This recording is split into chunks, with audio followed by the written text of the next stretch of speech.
The rain poured mercilessly, drenching the city streets in a cold, unforgiving downpour. A sleek black limousine rolled to a stop at a red light, its tinted windows hiding the man inside. Alexander Grant, a billionaire known for his ruthless business tactics, sat in the back, scrolling through his phone, barely noticing the world outside. To him, money solved everything. People were either useful or invisible. His eyes flicked up for a moment, and then they locked onto a scene just outside his window. Under the awning of a rundown diner, a man sat hunched over, cradling a frail boy in his arms. The child, no older than 10, had thin, spindly legs that dangled lifelessly. His father, his clothes tattered and soaked, was spoon-feeding him a small cup of soup, his face filled with exhaustion yet radiating with love. Alexander should have looked away. He should have ignored it, like he always did. But something about the way the man held his son, shielding him from the wind, stirred something inside him. A strange, uncomfortable feeling. He tapped on the window, signaling his driver. "Pull over." "Sir," the driver hesitated. "I said pull over." The limousine stopped at the curb. Alexander stepped out, the cold wind biting at his expensive suit. The father looked up, startled, his eyes wide with fear. Alexander knew what people saw when they looked at him. Power. Wealth. Someone who didn't belong in a place like this. The father quickly looked down, focusing on feeding his son. He didn't ask for anything. He didn't beg. That intrigued Alexander even more. "What's your name?" he asked. The man hesitated, then spoke in a soft, hoarse voice. "Daniel." "And the boy?" "This is my son, Eli." Alexander nodded. "Why are you out here?" Daniel sighed, keeping his voice steady. "We lost everything. My wife, she passed away last year. Eli was born with a condition that makes it hard for him to move. The medical bills, they took everything we had. We live in the shelter now." Alexander studied him. There was no bitterness in Daniel's voice, no resentment, just love for his son. "You feed him before yourself." Daniel smiled, brushing a strand of wet hair from Eli's forehead. "A father always eats last." Something sharp twisted in Alexander's chest. A memory he had long buried threatened to resurface. He clenched his jaw. This wasn't his problem. He could toss them a wad of cash and walk away. It's what he always did. But for the first time in years, something stopped him. Eli looked up then, his large brown eyes filled with curiosity. "Are you a king?" he asked in a small voice. Alexander almost laughed. "Why would you think that? You have a big carriage and wear nice clothes." Daniel chuckled softly, but Alexander felt something tighten in his throat. He crouched down, so he was at Eli's eye level. "I'm not a king, but I can help." Daniel tensed. "We don't need charity." Alexander smirked. "Good, because I don't give charity. I make deals." Daniel frowned. "What kind of deal?" Alexander stood and pulled out a business card. "Come to this address tomorrow morning. Bring Eli." Daniel hesitated, his fingers trembling as he took the card. "Why?" "Because I don't believe in luck," Alexander said. "But I do believe in fate." The next morning, Daniel arrived at the massive glass skyscraper, Eli in his arms. They were out of place among the businessmen in tailored suits, their whispers like sharp knives against Daniel's skin. But he kept his head high as he stepped into the elevator, heart pounding. When the doors opened, Alexander was waiting. He led them into his vast office, where the city skyline stretched endlessly behind him. "I want to offer you a job," Alexander said. "A real one." Daniel's brow furrowed. "I don't understand." "I own dozens of companies," Alexander continued, "and one of them is a chain of luxury hotels. We have a position opening up, head of maintenance. You'd have a salary, benefits, a place to stay." Daniel shook his head. "Why are you doing this?" "Because someone once helped me," Alexander admitted, his voice low, "and I ignored it for too long." Daniel's lips parted in shock, but before he could respond, Eli spoke. "Will my dad be able to eat first now?"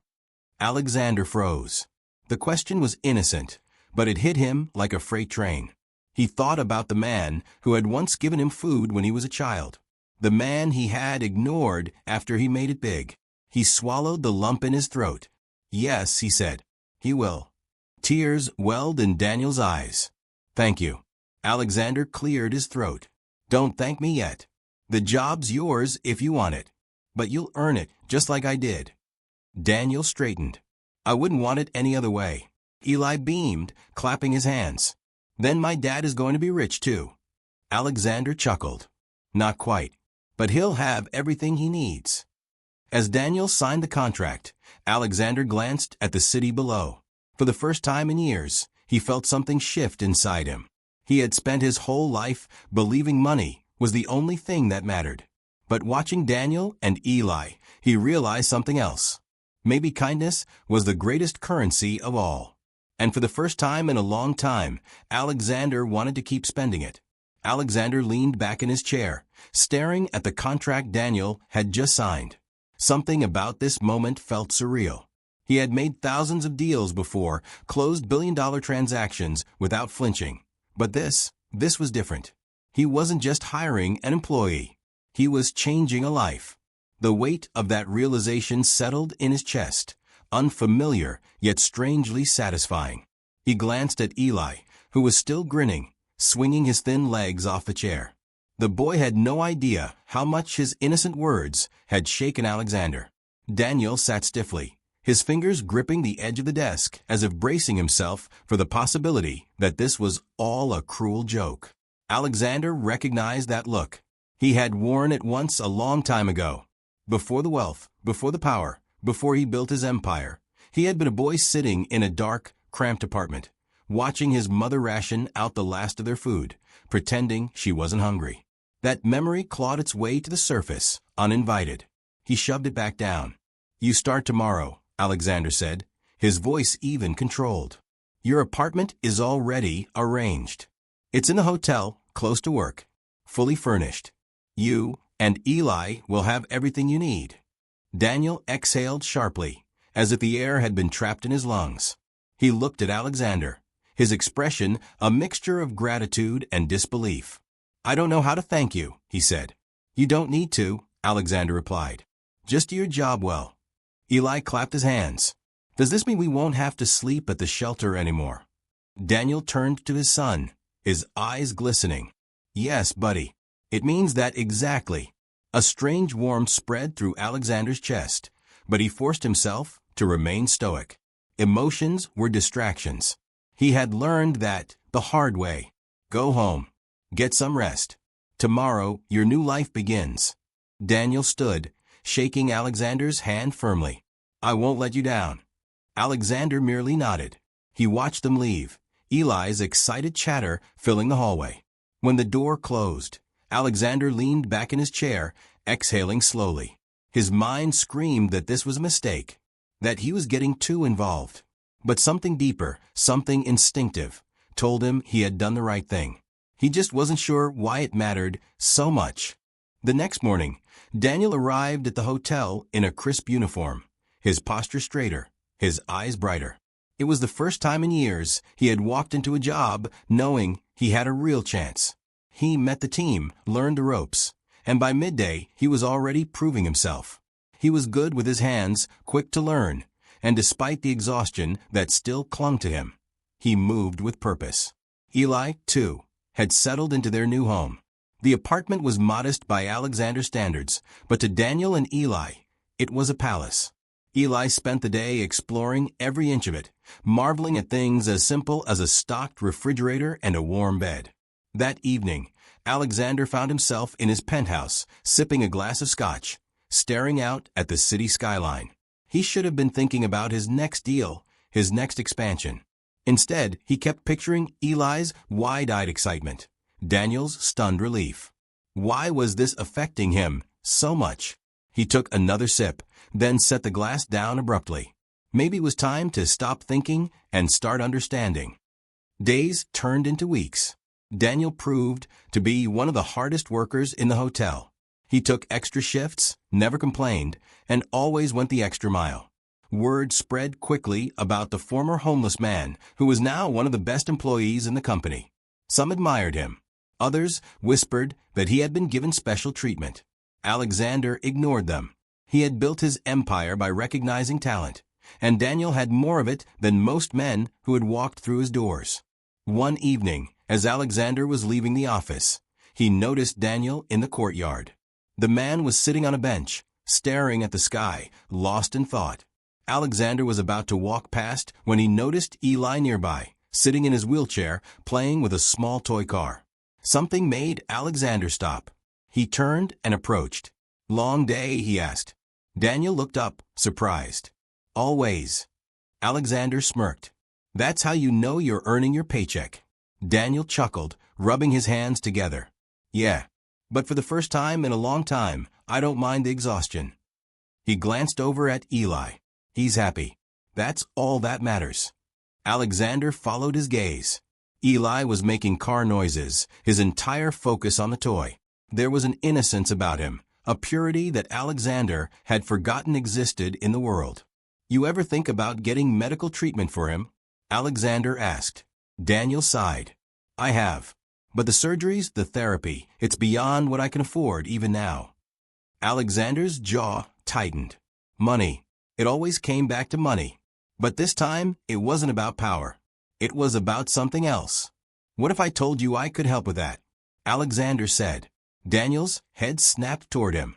"What do you mean?" "I mean, I know the best doctors in the world. I could make some calls." Daniel looked stunned, then shook his head. I can't accept that. You've already done too much." Alexander met his gaze. "Eli deserves a chance." Daniel swallowed hard. "And why are you doing this? Why do you care?" Alexander was silent for a moment, then said, "Because once upon a time, someone cared about me. And I ignored it. I don't want to make the same mistake twice." Daniel stared at him, understanding dawning in his eyes. Then, slowly, he nodded. "All right. If you can help him if there's a chance, then I won't let my pride get in the way." Alexander nodded. "Good. Because I don't make empty offers." A week later, Eli was in one of the best hospitals in the country. The best doctors reviewed his case, discussing possibilities that Daniel had never dared to dream of. The first surgery was scheduled. Alexander sat in the waiting room with Daniel, both men silent. Hours passed. Finally, the doctor emerged. "The surgery was a success," he announced. "Eli still has a long road ahead, but for the first time, there's real hope that he may walk one day." Daniel choked back a sob, his hands covering his face. Alexander felt something shift inside him again, something permanent. He had closed deals worth billions, but nothing had ever felt this satisfying. As he watched Daniel rush to Eli's side, he realized something. For years, he had believed wealth was his greatest achievement. But now, for the first time, he understood. Changing a life was far more valuable than any fortune he had ever built. And maybe, just maybe, this was only the beginning. Daniel sat beside Eli's hospital bed, his fingers gripping his son's frail hand. The rhythmic beeping of the machines was a stark reminder of how fragile life was. Eli's small chest rose and fell steadily, his face peaceful, as if he hadn't just undergone a major surgery. Daniel exhaled shakily, overwhelmed by a mixture of fear, hope, and gratitude. He had spent years fighting to survive, to give his son a fraction of normalcy. Now, for the first time, there was a real chance for something better. But was it too good to be true? The door creaked open. Daniel turned to see Alexander standing there, his usual intimidating presence slightly softened. He had no reason to be here. He had done more than enough. Yet, here he was, stepping inside as if he belonged in this part of Daniel's life. "How is he?" Alexander's voice was calm, controlled. Daniel swallowed the lump in his throat. "The doctor says it went well. There's still a long road ahead, but they think he might walk one day." He laughed weakly, shaking his head. "I still can't believe it." Alexander nodded, his expression unreadable. He stepped closer, looking down at Eli. "He's a strong kid." Daniel studied him, searching for something in those cold, calculating eyes. "I need to ask you something." Alexander met his gaze. "Go ahead." Daniel hesitated. "Why are you doing this?" "Really?" Alexander was silent for a long moment, his eyes dark with something unreadable. Then, he exhaled and sat down in the chair across from Daniel. "When I was a kid, I had nothing," he said, his voice steady, but there was something buried beneath it. "I watched my mother struggle. I saw people walk past us, pretending we didn't exist. I told myself I would never be powerless again. That's why I built everything. Money. Power. I wanted to control my fate. But somewhere along the way, I forgot what it meant to be human." His gaze flickered to Eli. "That night, when I saw you giving your only meal to your son, it reminded me of something I had buried deep." Daniel listened, absorbing every word. He had never imagined that the ruthless billionaire sitting before him had ever known suffering. But now, looking into Alexander's eyes, he saw the ghost of that past. Alexander leaned forward slightly. "I don't know if this changes anything. I don't know if it makes me a better man. But I know one thing. You and Eli deserve more. And I have the power to make it happen." Daniel didn't know what to say. The man before him, the one the world saw as untouchable, was offering him something no one ever had, genuine help, without expecting anything in return. Before he could respond, Eli stirred, his tiny fingers twitching in Daniel's grasp. His eyelids fluttered open, revealing those bright, innocent eyes. He blinked, adjusting to the light, then turned his head slightly. When he saw Alexander, he smiled. "You came back," Eli murmured, his voice groggy. Alexander's lips twitched. "Of course I did." Lee's small fingers reached out, and before Alexander could react, the boy grasped his hand. Alexander stiffened, unaccustomed to such an innocent, uncalculated gesture. But after a moment, he let his fingers curl around Eli's. "Thank you," Eli whispered. Something in Alexander's chest tightened. He had been thanked for business deals, for making people rich, for securing power. But this was different. This was pure. Daniel watched the exchange, his heart pounding. Maybe, just maybe, this was the beginning of something neither of them had expected. The weeks that followed were a whirlwind. Eli's recovery was slow but steady, and true to his word, Alexander ensured the best care. Daniel worked tirelessly at the hotel, climbing the ranks faster than anyone had anticipated. He was no longer just a struggling father. He was a man rebuilding his life. But with success came attention. One evening, as Daniel finished his shift, he found himself being pulled aside by a coworker. "Hey," the man whispered, glancing around. "Be careful." Daniel frowned. "What do you mean?" "There are people talking," the man said. "Some are saying you're only here because of Alexander, that you're getting special treatment." Daniel felt a chill creep up his spine. He had worked hard, harder than most, but he knew how the world worked. People envied what they didn't understand.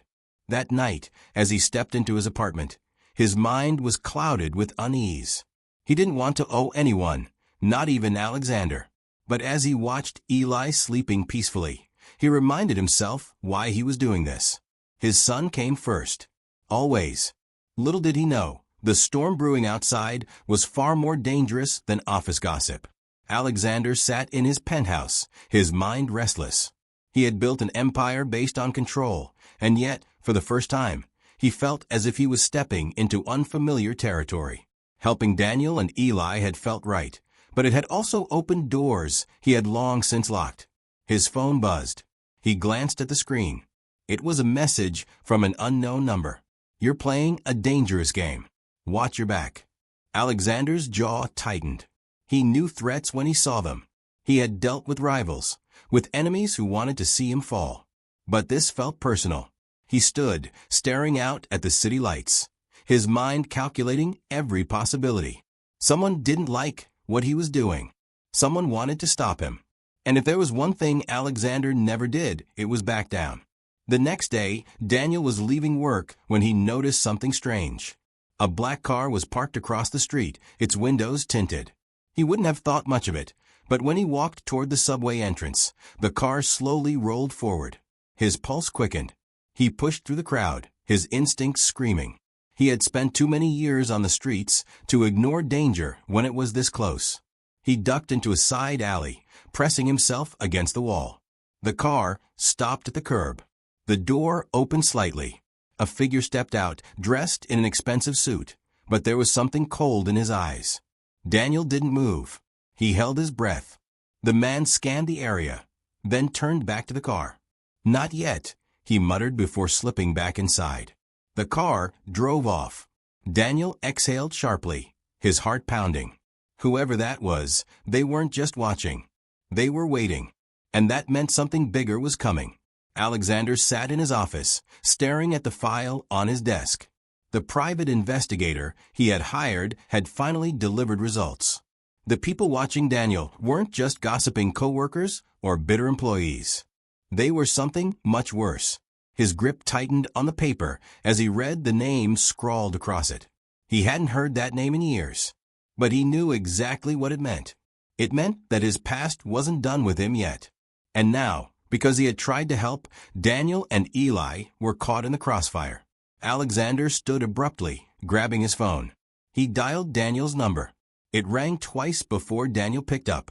"You need to get Eli and leave the apartment now." Daniel's voice was sharp with alarm. What's happening?" "There's no time to explain. Just trust me." For a moment, there was silence. Then, Daniel exhaled. "All right. Where do we go?" Alexander's eyes darkened.